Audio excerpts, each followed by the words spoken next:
Okay, we may as well get started now. I would first like to acknowledge and to celebrate the first Australians whose traditional lands we meet and pay our respects to their elders, past, present and emerging. So I'm Ryan Edwards. I am Deputy Director here at the Development Policy Centre, and hosting with me I have Arachika Okazaki. For those of you unfamiliar with our centre, we're a think tank focused on research and practical initiatives to improve the effectiveness of Australian aid, to support the development of Papua New Guinea and the Pacific Island region, and to contribute to better global development policy. We were established in September 2010, not 2020, and we are celebrating our 10th birthday party this year. Since our regular events like the Pacific Update in Fiji are cancelled due to the coronavirus, we've introduced monthly labour mobility webinars and, like today, an occasional Pacific Economic Development seminar series. And this particular one aims to highlight some recent research in development economics, particularly focused on the region, largely because there's not too much of it. We record and post the resources from these events online, so you can follow up later or share with others if you do find them helpful. So I am delighted to have joining us today Alexandra Peralta, lecturer in agricultural and food economics with the Centre for Global Food and Resources at the University of Adelaide. She is a development economist with lots of experience in impact evaluation, field experience, and modelling farmer decision making. Her recent research mostly focuses on the evaluation of development programs in Indonesia and in the Pacific. Today, Alexandra will present the paper Gender Differences in Social Learning Among Vanuatu Cocoa Growers. I'm particularly excited about this, despite the prominence of the agricultural sector as a source of livelihoods in the Pacific. There's actually not that much good agricultural economics work on it, and not much recent stuff. And as many on this call are probably already aware, this is a serious quantitative understanding of agriculture and rural development is really important for understanding a lot of the bigger questions that we work on, for example, the impacts of labour mobility policies. This project here is part of a large field-based project Alexandra recently concluded, and the paper is work in progress. So it's not published and could still be subject to some changes based on your feedback here today. We will have a long Q&A at the end, but do feel free to chime in if you do have any urgent or clarifying questions, and I will moderate them as they arise. With no further ado, over to you, Alexandra, if you would like to share your screen. Okay, thank you. Let's do this. Okay, so I hope it's all good.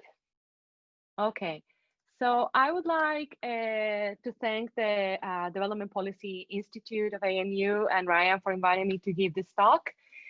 And, you know, as Ryan said, it's a paper about gender differences in social learning among Vanuatu cocoa growers. I would also like to acknowledge funding for the Australian Centre for International Agricultural Research that made all of, you know, this research possible.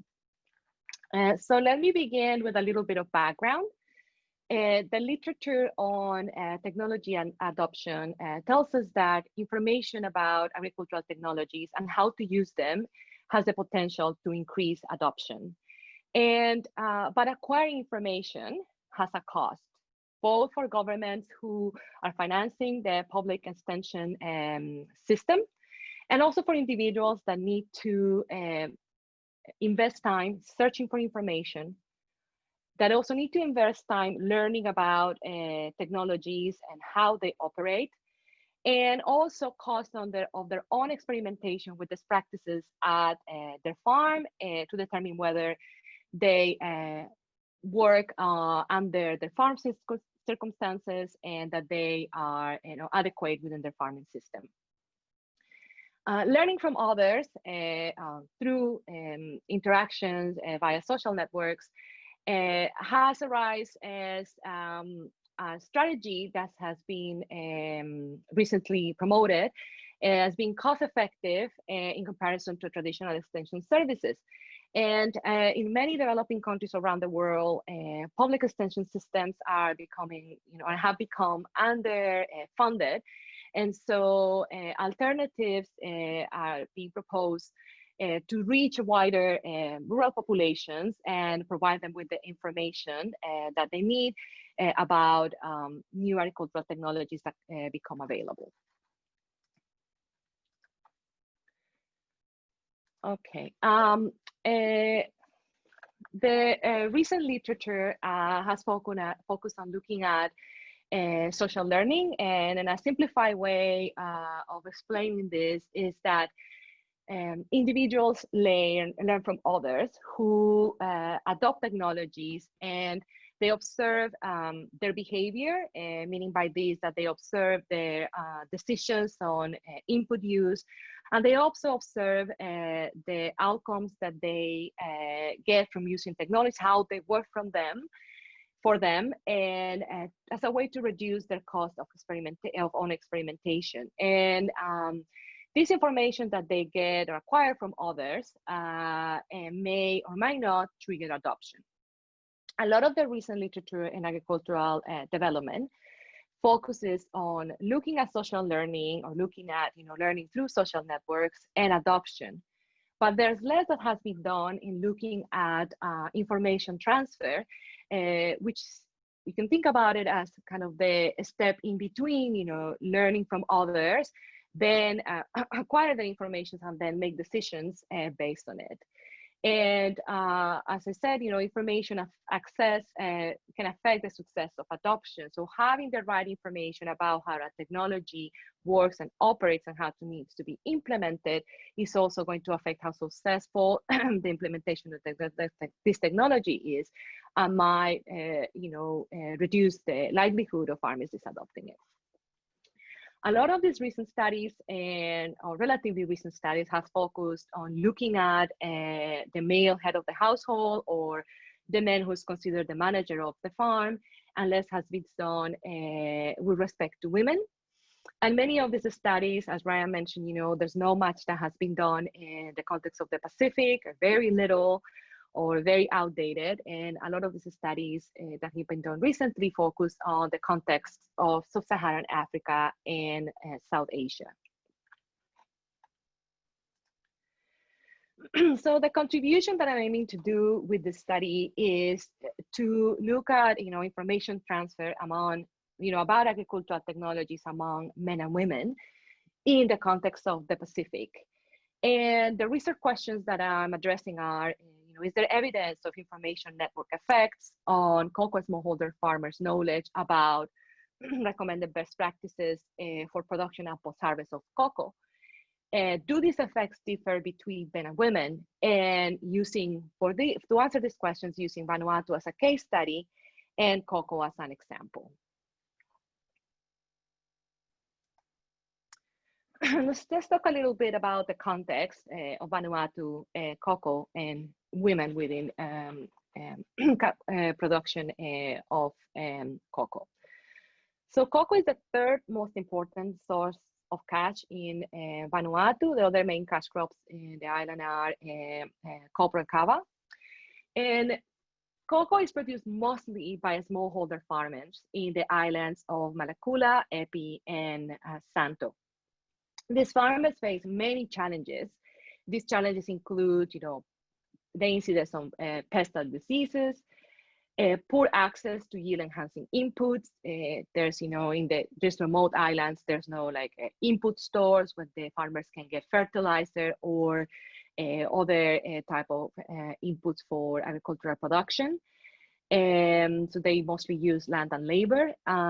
There's lack of market access, also due to remoteness, vulnerability to natural disasters, and this has been exacerbated recently by climate change, which is affecting the region. And there's an aging stock of cocoa trees. So cocoa trees are quite old and haven't been taken care properly, and so that has resulted in a decrease in yields. There's been efforts to revitalize the cocoa industry, particularly by the government of Vanuatu and international organizations, including the Australian Centre for International Agricultural Research. And there's been a positive effect of these interventions, but it's also unclear the extent of how these interventions have benefited a wide population of cocoa farmers in the region.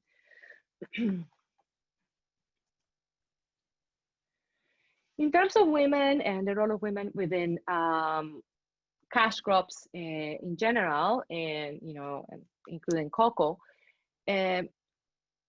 social perceptions and social norms influenced by custom or like local traditional costumes and religion led to the perception that women are mostly responsible for food production, to taking care of the household food security and for family care, and that men are the ones who are doing the work and being in charge of cash crops and inter-household transfers. The Pacific, there's a lot of transfers that has to do with gifts between households, and also participation in many community activities, and work that is devoted to maintaining the infrastructure of the village, and that men are the ones who are in charge of that. And a lot of the studies, particularly studies in ethnographic studies published in the anthropology literature, are quite outdated, and or at least the ones that I have found. And there's been criticism of those studies that had led to these perceptions, because in many instances the studies were conducted by men and who interview men, and so a lot of the reports of this division of labor along gender lines are based on kind of these perceptions from men. There's been efforts of looking more at the percentage of women recently, but these are not focused. These studies are not focused in agriculture. Last year, FAO conducted a series of studies about the state of women in agriculture in different countries in the Pacific. And other qualitative evidence and anecdotal evidence suggests that, in fact, women work together with men in both in food crops and cash crops. And this, makes sense in a context where higher labor is rare, and most of the labor that is provided to agriculture is from family labor and from the male head of household and their spouse. There's been many efforts as well from international organizations, NGOs, government, and SPC to increase the participation of women in different agricultural interventions. But a lot of this is quite relatively recent, and so the effectiveness of this is of course unclear at the time. We know from the literature that exclusion of women of agricultural interventions can reduce the effectiveness of programs that are aiming at increasing crop yields or increasing product quality.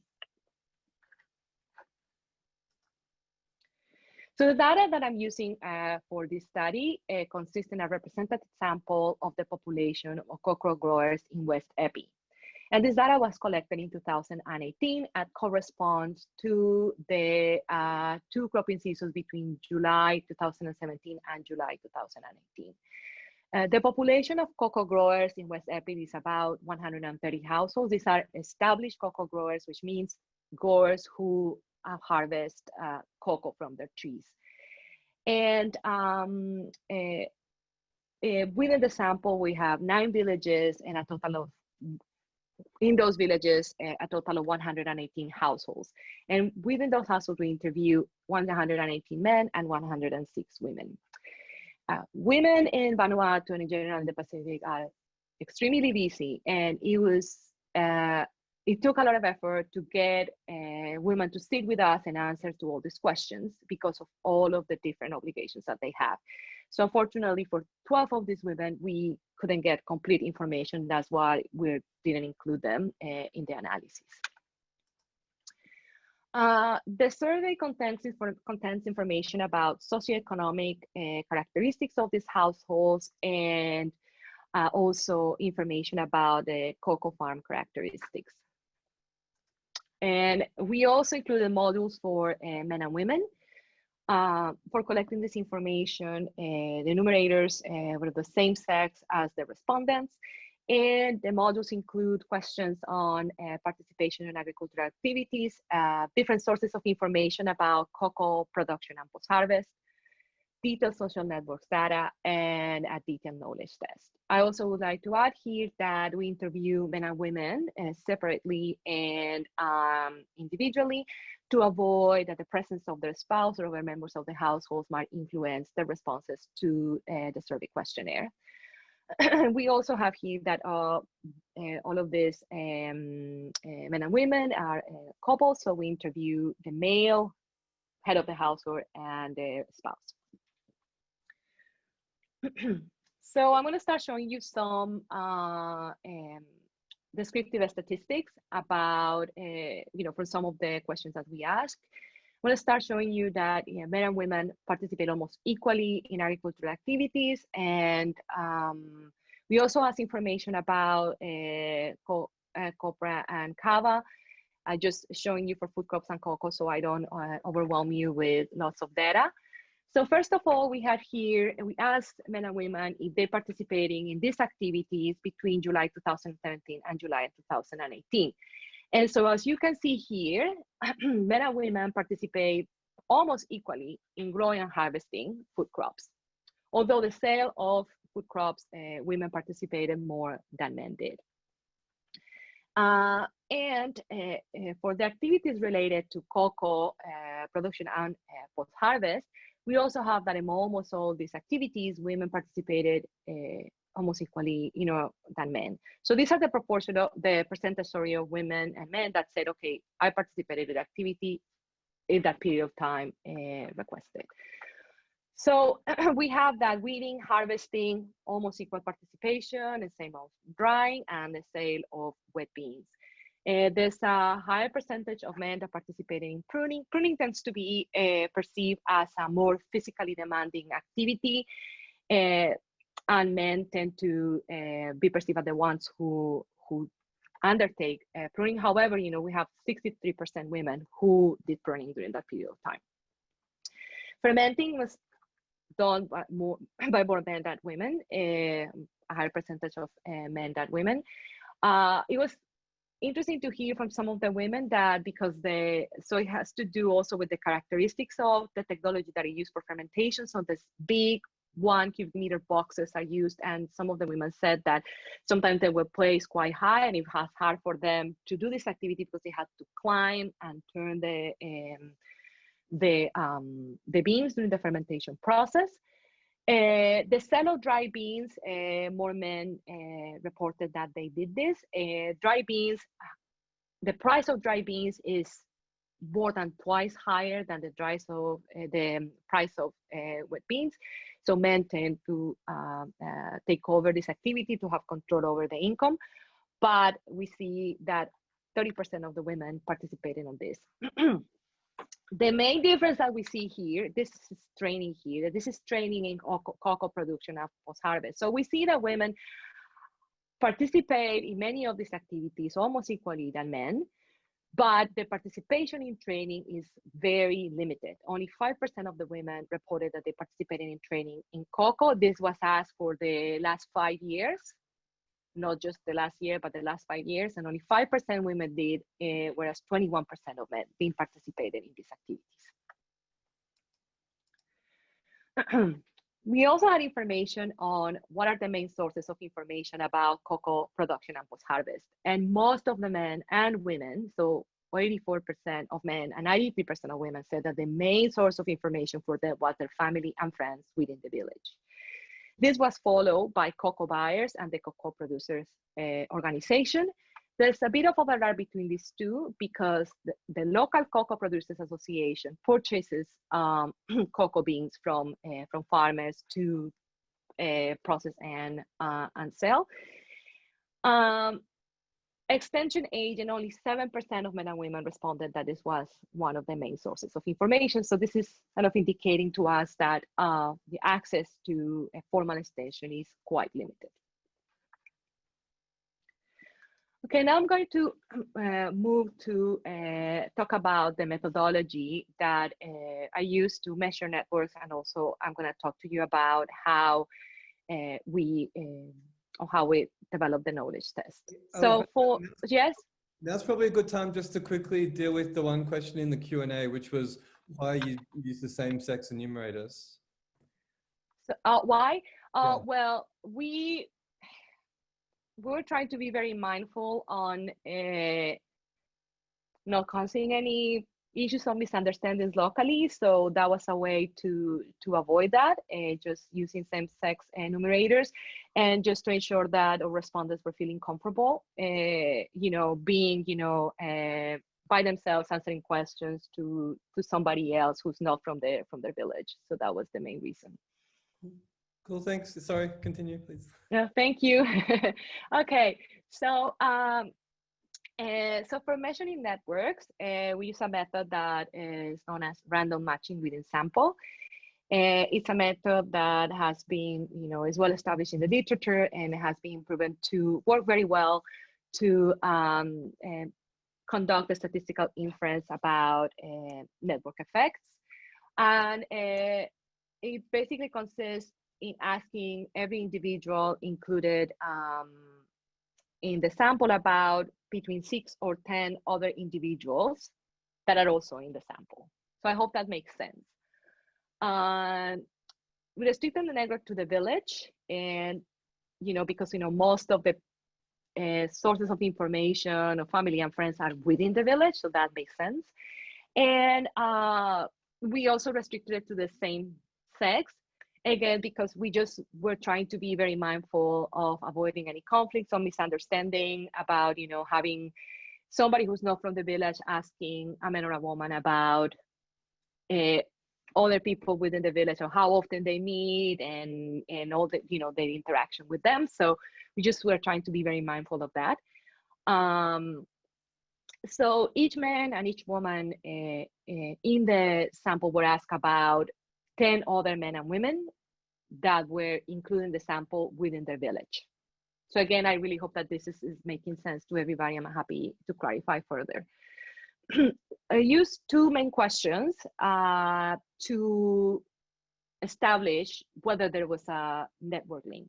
The first question was, do you go to name, we ask, giving the name, a specific person for advice when you have issues with your cocoa? This question has been used in the literature as well, and it implies that the person that they go for advice is somebody that is perceived as more knowledgeable. Another question that's also been used in the literature is that, do you discuss any cocoa production or post-harvest related issues with name? And so if they answer yes to these questions, we have like two information networks, one for advice and one for discuss, that we use in the study. Okay. Now I'm going to move to how we measure knowledge. So using extension manuals for the Pacific, wrote a test, and this test was validated with local extension workers, making sure that the language was understandable for local cocoa growers, and also we male and female cocoa growers within islands, the island of Epi. So we validated this with 10 men and 10 women, making sure that all the questions were being understood correctly. The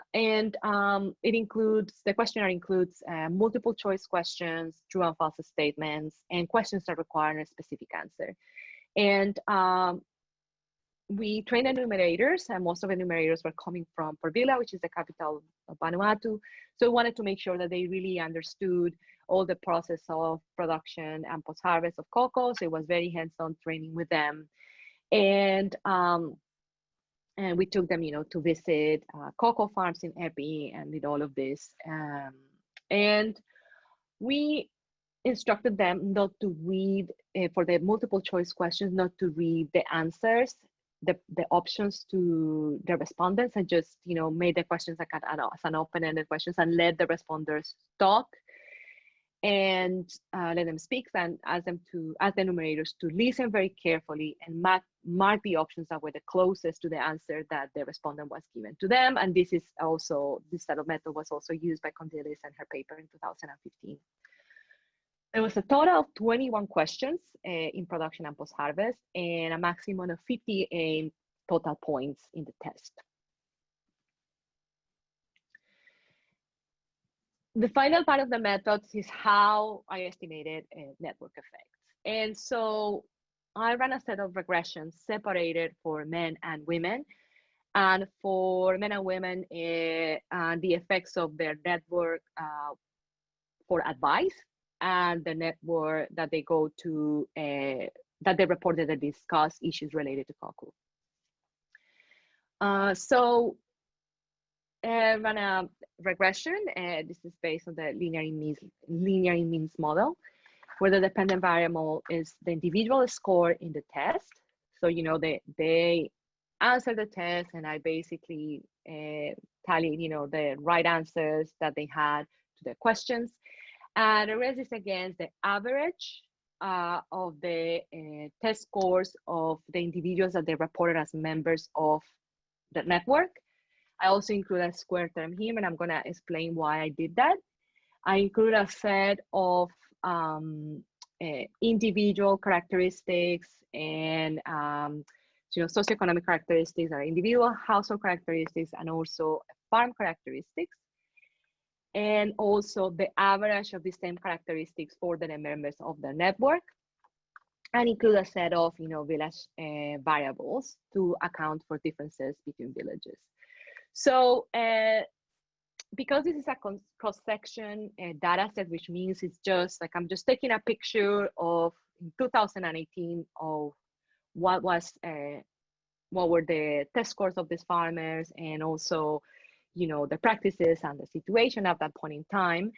So that comes with some complications in terms of, you know, being able to measure a causal relationship between the individual test scores and the scores of the network members. So I can look at causality here. I can just look at correlations between those test scores to try to deal with some of the issues that come with, you know, an estimation, doing an estimation of this sort with a cross section. You know, including the characteristics of network members, because, you know, it's likely that this correlation that I'm finding here between the test scores is driven because, you know, individuals tend to, you know, form relationships with individuals that are similar to them. So try to account for that. And also including village variables, because, you know, there might be just inherent characteristics of the village that might affect the performance on the knowledge test. So yes. So I'm including the average scores and the square of the score because, you know, a lot of the literature that looks at peer effects have found that peer effects are increasing at a decreasing rate, or that they, you know, exhibit a U-shaped relationship, which means that initially, you know, there's a lot of gain that is made from, you know, from this interaction with peers. But as own ability or knowledge increases, then that effect fades away. And if we think about it in the context of agriculture, we can think about it in the way that, or at least the way I think about this, is that farmers benefit from the information that they get about a technology from their peers, but up to a certain point where their own acquisition of information through experimentation or through learning more about how a technology can work for them at their farm and within their context might become more important than what they learn from their peers. Okay, and yes? Were you about to go to the next slide? Soon, yes. Okay, before we do that, I was just going to say now's a good time. We've got 2 more questions in the Q&A. Okay, yeah. I can either read them or you can bring them up. But I also had one question. Okay. Because you just mentioned on the estimation for advice and discuss. I'm totally cool with OLS, but I wonder why you didn't, given the issues that you mentioned around the sample size, why didn't you pull them together and then do score by gender as like a separate, like interacting the score with the gender? I did that, but I was concerned, you know, like, what was the first thing I did? I pull everything and interact, but then it also eats up a lot of degrees of freedom when you have with all the interactions. So I decided I'm gonna do it separated and then avoid having all these interactions. But at the end of the day, the results really don't differ, because then you recover those coefficients that are basically the same as if you do it and this separately. is the way I think it is as well. Anyway, But I did that as well, and I was like, oh, I'm getting like all these variables for this 220 something observations, so it wasn't really, but I tried that as well. So I'll go to the other two questions. David Guest has asked, how are wet beans sold? Are they exchanged or bartered for food or other goods? And our colleague Amanda Watson has asked or commented, presumably the 20 households used for testing the knowledge questions at the start were not included in the sample. Oh, okay, yeah. So I'm going to start with that one. No, those weren't included in the sample. We found some communities with some cocoa growers in the north part of Epi, close to the airport that is in the north of the island. And also there was a few relatively, big cocoa growers. So we used some of those as well that we, initially we didn't wanted to include in the sample because they're quite wealthy in comparison to the other farmers. So no, those were not included. The other question that was about how wet beans are sold. So many farmers sell either the wet beans to the local, the EPI producers cocoa association. No, EPI Cocoa Producers Association. So they sell the wet beans to them, or they sell to, there's another local buyer that buys low cocoa beans, and they go to the villages and purchase. The name of them escapes to me, of that company escapes to me right now, but there's another buyer there. And I heard from anecdotal evidence that sometimes women exchange the wet cocoa beans with others for other, products, but I just heard that like from a comment. I'm not sure if that actually is happening in this case, but yeah, they sell to the Cocoa Producers Association, or there's another big buyer around that comes and picks up the wet beans from those households. Oh, we got one more and then we'll continue. Okay. Maybe this is from Zakaria. Maybe plotting predicted values outcome by respective values of network score from the regression for men and women can show a comparative picture. Yeah, I'm not entirely. I'm not full. Sorry. Let me see. I'm suggesting that perhaps you plot the predicted values by score by some men and women. Oh, okay. Okay. Otherwise, please continue, I guess. Yeah, I didn't plot predicted values, but let me, maybe what I present later might clarify, and then we can discuss about, other options. But okay, so, and then uses OLS for advice and discuss. In this case, I'm showing you this also because OLS, as we know, is pretty robust, and also is that the results are not really different from other estimation methods. Okay, so I'm going to start showing you what we found about the information network links. So women reported less information links than men in this context of, cocoa information networks. So for both advice and discuss, also men reported almost 2 more contacts than women did. And I want to say here that this overlap between advice and discuss, and so I'm also presenting this together because it helps show robustness of the results, and that they don't vary that much with these 2 definitions of network. So what I'm trying to say here is that farmers might discuss cocoa related issues with people they go for advice to, and so that's where the overlap is. Okay. Now this is the plot that shows the scores in the knowledge test. So women score lower than men in the knowledge test, and these are the probability distributions of the scores. These are the actual scores, and so the blue probability here is the one that represents the the men's scores, and this is for women, the red one. So the first thing you can see here is that the probability for women is towards the left of the one of men's, indicating that they obtain lower test scores, And if we look at this tail here for the distribution of men, this is showing us that basically the individuals who got the highest scores were men. And also here, this other little bit of a tail here showing us that the women got the lowest scores were got by women, out of 10 by women. Bear in mind here that there were 58 points to be get here, and here we're just getting closer to 40 in terms of the scores that the respondents got. So expanding on this,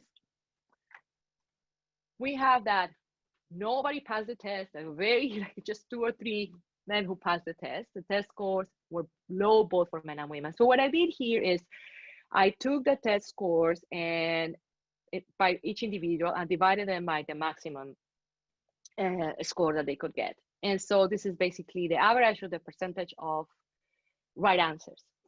And so again, women not only perform or doctors lower scores than men in total, but if I look at the different topics that were included in the test, they also perform lower than men for all these different topics, with the exception of identifying cocoa issues in a picture. So we show them a picture with some cocoa beans, and each of these cocoa beans have different issues, and so they had to identify those issues in there. Okay, so yeah, so women did worse than men, but men didn't do great either. Okay, so now I'm gonna go and move and show you the results from the regression, and I'm just showing you the estimated coefficients to for the correlation between individual test scores and the average network test scores, and individual test scores and the square of the average of the network test scores and square. And so this includes individual characteristics, household characteristics, and village variables. And I'm just don't want to overwhelm you with a big table. And so then we focus on this in here. So basically, the findings suggest a correlation or some effects between men and their members of the network, but not for women. Now, these coefficients here, what it's telling us is that an increase on 1 unit or an additional unit or additional point in the scores of the network increases or is associated with a test score that is higher by 0.89, or this is close to 1 for the case of this the network that is defined by that advice question that I showed you earlier, and 0.77 by that question discussed. The question that I defined and showed you earlier that I've been calling discuss. So, and we find this effect that is increasing at a decreasing rate. So it's consistent with other studies that shows effects that show peer effects that increase at after a certain point, those effects start kind of like fading out. And some of the literature that looks at this relationship between, adoption and numbers of adopters within a network suggests that might show some evidence of learning. And in this case, the main thing is that it's quite consistent with, the literature and the way this correlation is showing up here. We don't find that for women. And some of you might be wondering, what about other characteristics of the men and women? What about their education? What about their experience in cocoa farming? What about their participation in training? How these things affect their test scores? So I include some of these variables here. The next one for this regression. So as we can see here, this is from expanding on what I was showing you before. Education actually increases men performance in the test, but it doesn't do that for women, and actually has a higher effect here for men. Experience, this is experience in growing cocoa, also improves the performance for both men and women. And actually for women, this is kind of the highest effect that I found in these regressions. Training, we saw that training really there's not much training in cocoa going on, and doesn't really is not statistically significant, doesn't have a statistically significant effect. Some initiative was looking at participation in the, or frequency and participation in the Day for the Chief. So I also included participation in the Day for the Chief and the Day for the Church, which are kind of the main community activities that this, individuals in these communities are involved in at their villages. And so for the Day of the Chief, we had this negative, statistically significant effect.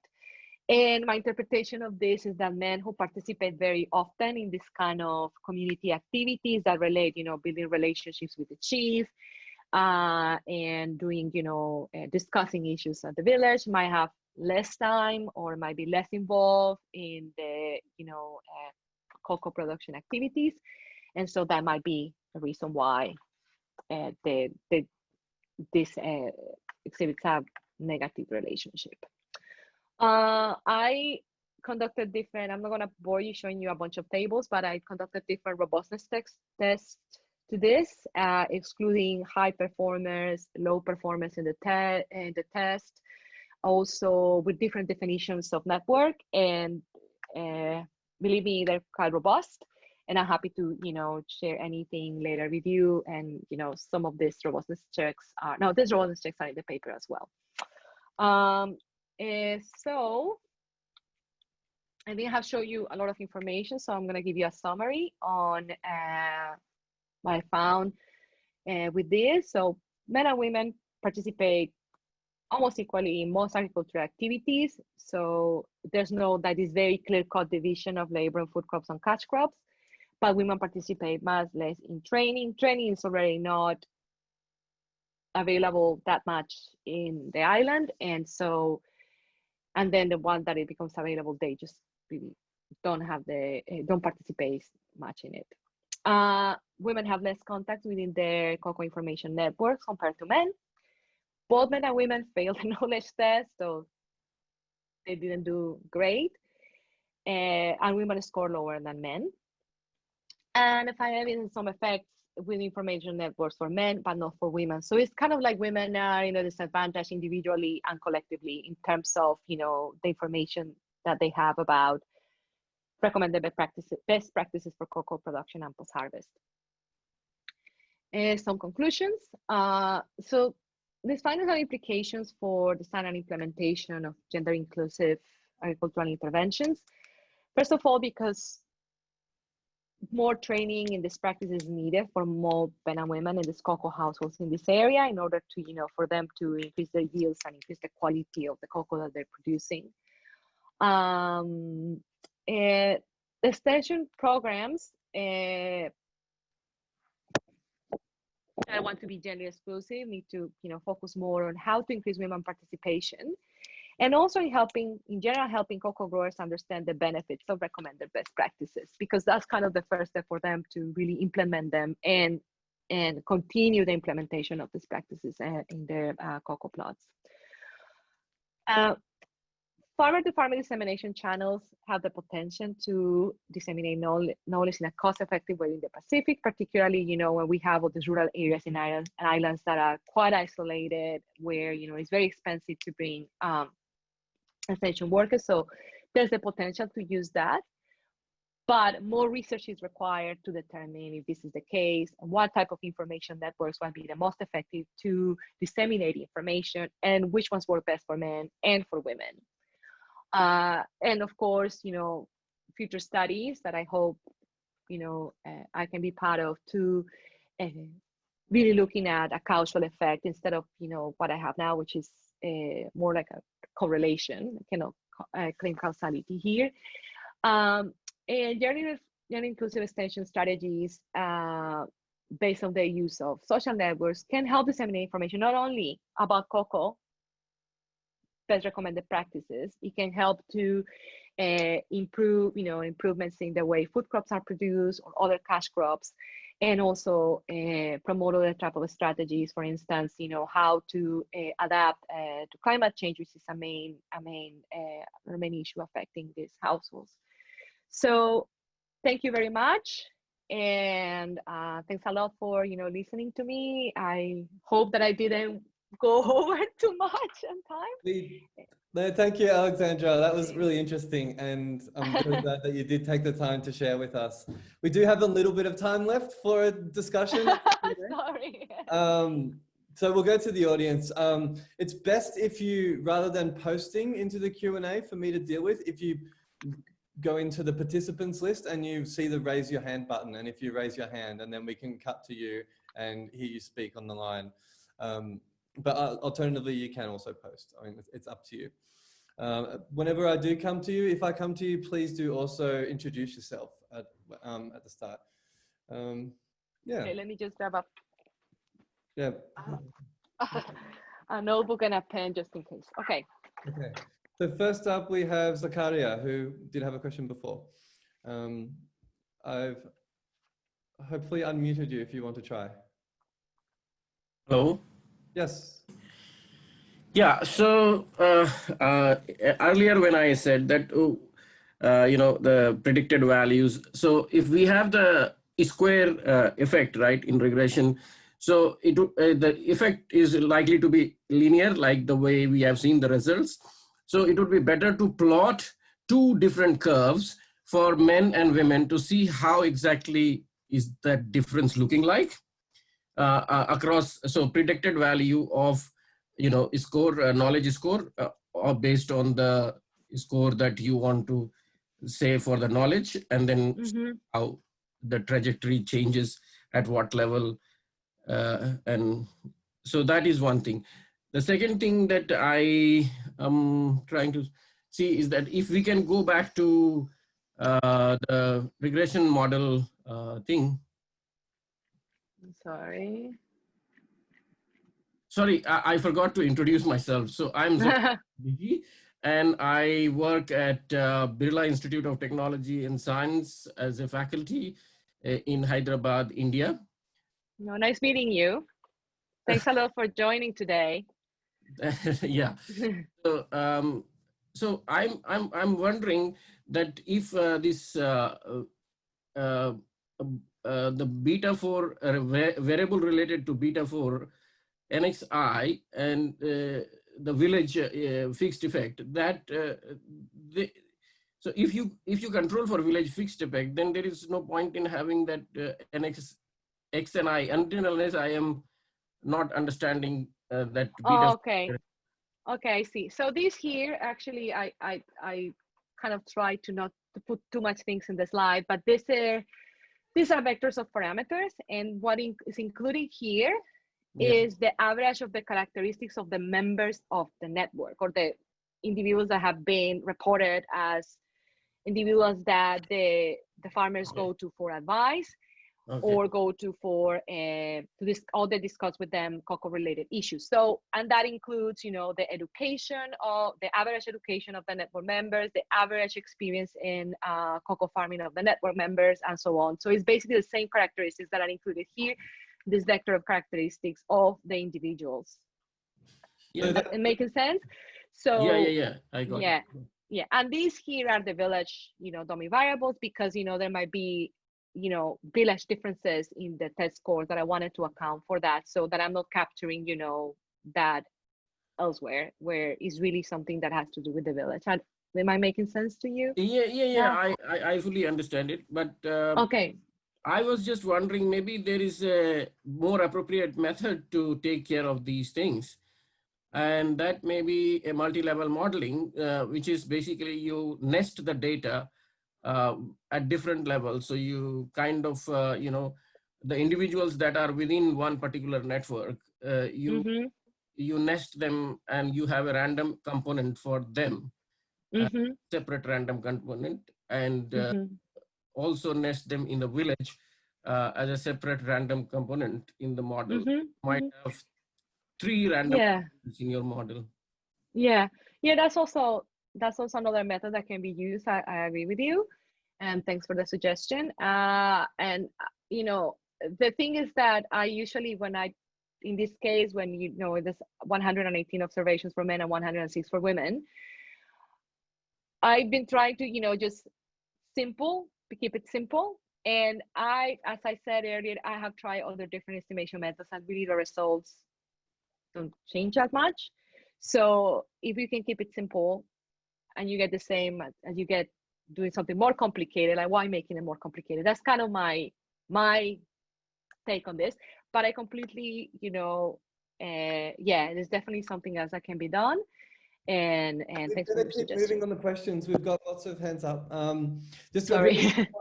we're going to triage a few really quick ones in the Q&A. One is what language was the knowledge test in, and another one was were women going to other women or to men for their information?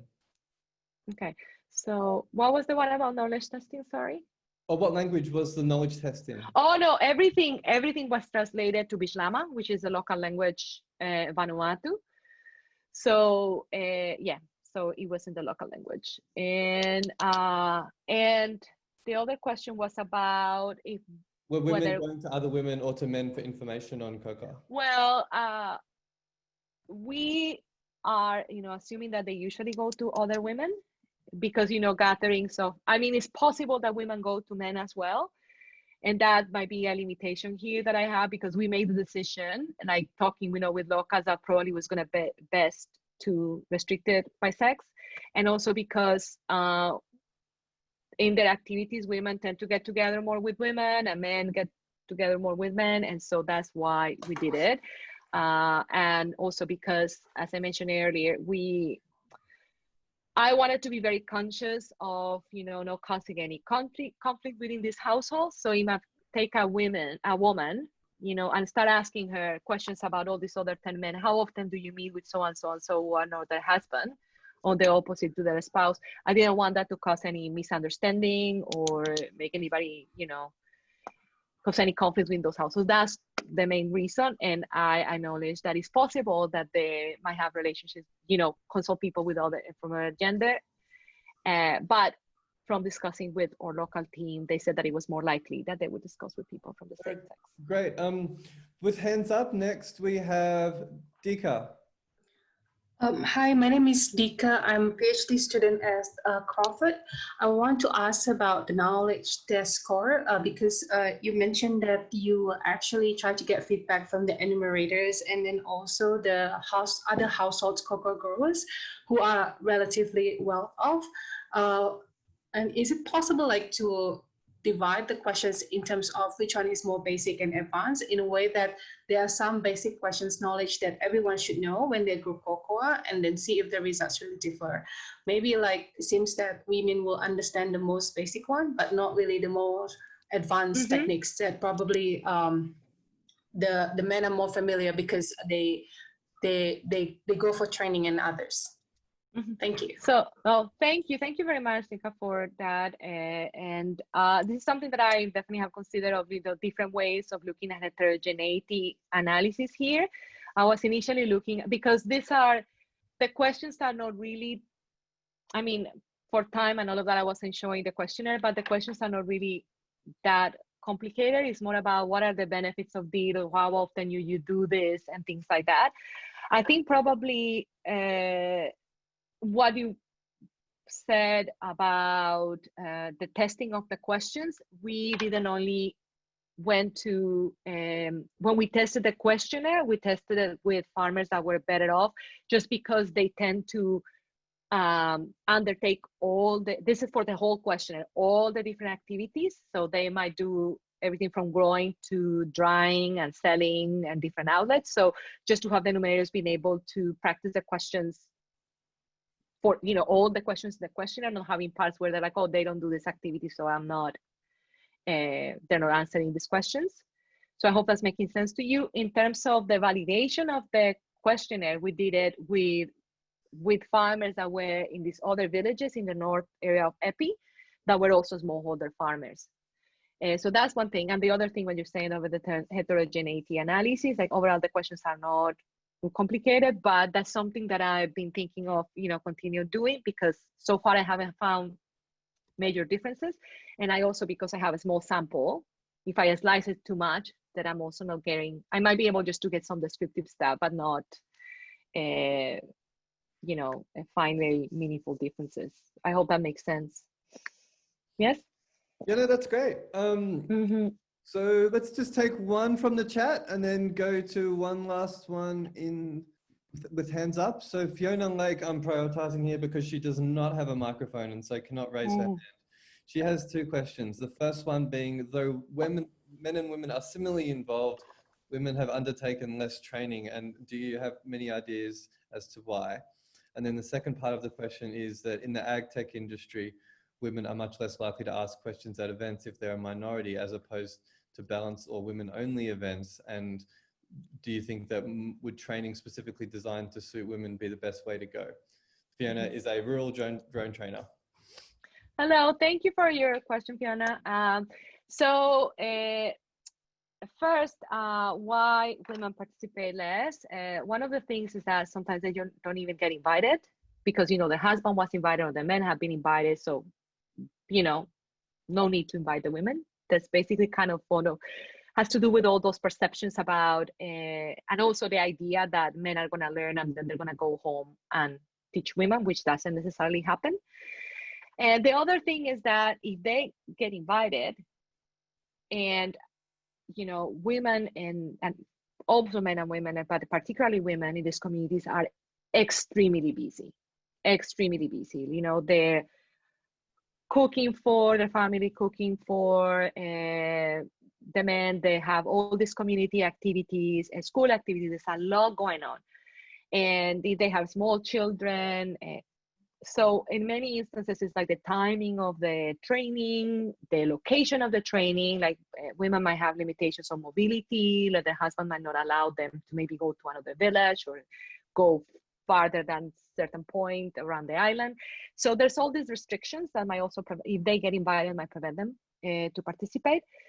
What you're mentioning about the case where, you know, women, because they're men present, so might be less likely to speak because, you know, they're shy or they don't feel confident, or the social norm is that men always speak first and women speak after. All this kind of stuff affect, you know, the benefit that they might get from being in training activities. And also what you're saying, maybe, you know, at the end, when I was talking about these gender inclusive extension strategies, that might be a way to do it is just have only women and choose a time of the day that suit them better than, you know, other times of the day, and provide them an environment where they feel more comfortable. And so that way they can take advantage of those opportunities. Great. Matt Lambie, are you? Oh, sorry. Yeah. Hi, Alexandra. I just wanted to say thank you so much for speaking today. I think it's great that there is a continued focus on researching cocoa in the Pacific. I think it's an industry that has an immense amount of potential and has the ability to bring about some real change in communities like this. So thank you. And I just had a couple of questions. Oh, sorry, I meant to say I used to work in cocoa farming myself in Papua New Guinea, so I have quite an interest in this and the sort of work you're doing. I just wanted to start by asking, do you know if this area of Vanuatu has been affected by cocoa pod borer disease? But I know that they have issues with black pod, but I don't know the cocoa borer. I can't remember.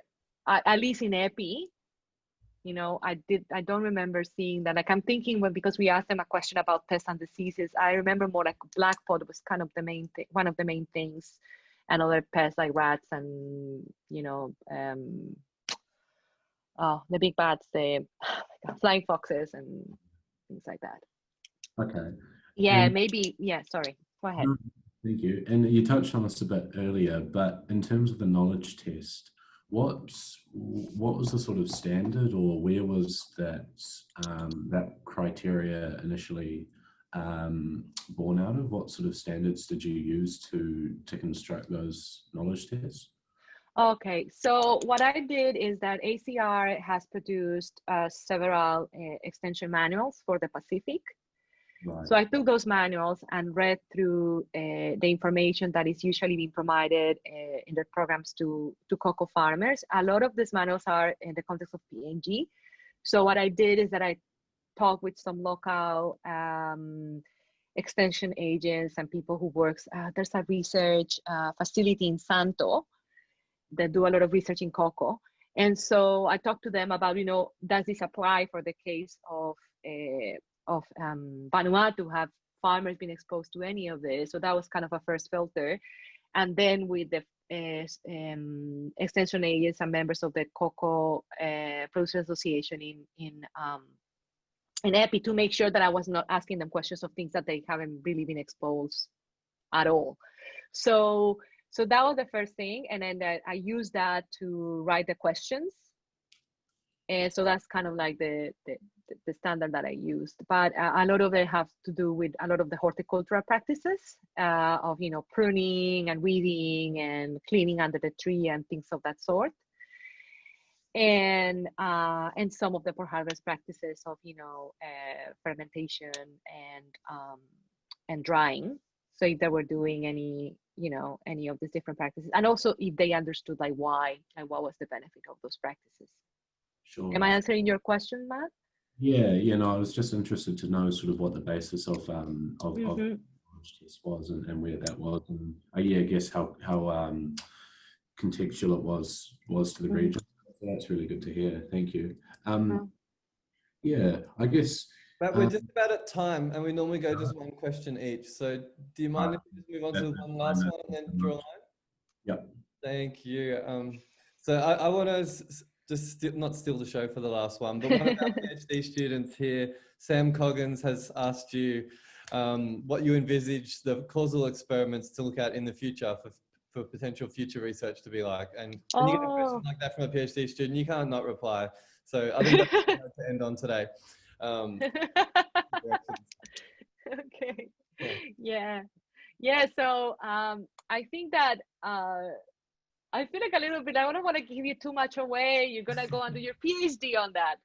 So I'm joking. So a way to do this is, you know, really mapping those networks.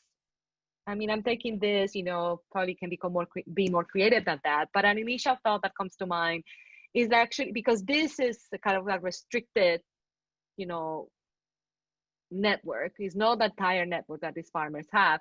So if you can go to those villages and actually map the whole network of these farmers, do workshops and do that mapping and identify, you know, different elements of the networks that are likely to be influential and design different treatments. Okay, if we provide information to these individuals that have a high level of, you know, network centrality, or that's kind of, and there's another measure of like influence within a network, but like identify those and said, okay, we're going to treat these people, and then we're going to see how the information disseminates from them to others. Maybe you can incentivize some of them and say, okay, because they have to give away some of their time to provide information to others. There's a study that they did something very creative, which was giving calendars with like a number of calendars that had information about conservation practices in them, and see how they got distributed among an individual's network and how that affected, you know, the knowledge and adoption rates of other individuals. So I think that some of those ideas can be applied there. Also with consideration that, you know, there's so many treatments you can do when your populations are quite small. But yeah, be creative with how you can make treatments and things that might work for that context. Even using, you know, mobile phones might be something interesting to do. I'm thinking that, you know, everybody has a mobile, at least you know, Nokia easy, you know, flip phone. So that can be used as well. And so there's a lot of things that you can, you know, come up with and randomly assign those treatments and see what happens. Yeah. Cool. We are over time, so I better draw a line under it there. So a huge thank you to Alexandra for joining us. A big thank you to everyone else online for their interest, and a big thank you and apologies to those whose comments and questions we didn't have the time to get towards. Please do feel free, if you have not already, to sign up to our various centre newsletters, and of course send me directly any suggestions that you might have for exciting development economics research on the region, or people working on global migration research who might be good for either of our seminar series. I'm happy to share with you today that we have actually locked in our remaining monthly labour mobility seminars for the rest of the year. Next month, we'll have Caroline Theoharidis from Amherst College in the US presenting on health workers and brain drain. In October, our partners in the World Bank's Labour Mobility team will be presenting some of what they've been working on. And in November, we'll then have Dean Young from the University of Michigan, who quite literally wrote the literature on global remittances, to share some of his latest stuff. But all this will be up on our website in due course, and I very much hope that you can join us for some of them too. So yeah, big thank you for joining. Big thank you to Alexandra for joining us. And I do hope to see you next time. Oh, thank you. Thank you very much. Thank you, everybody.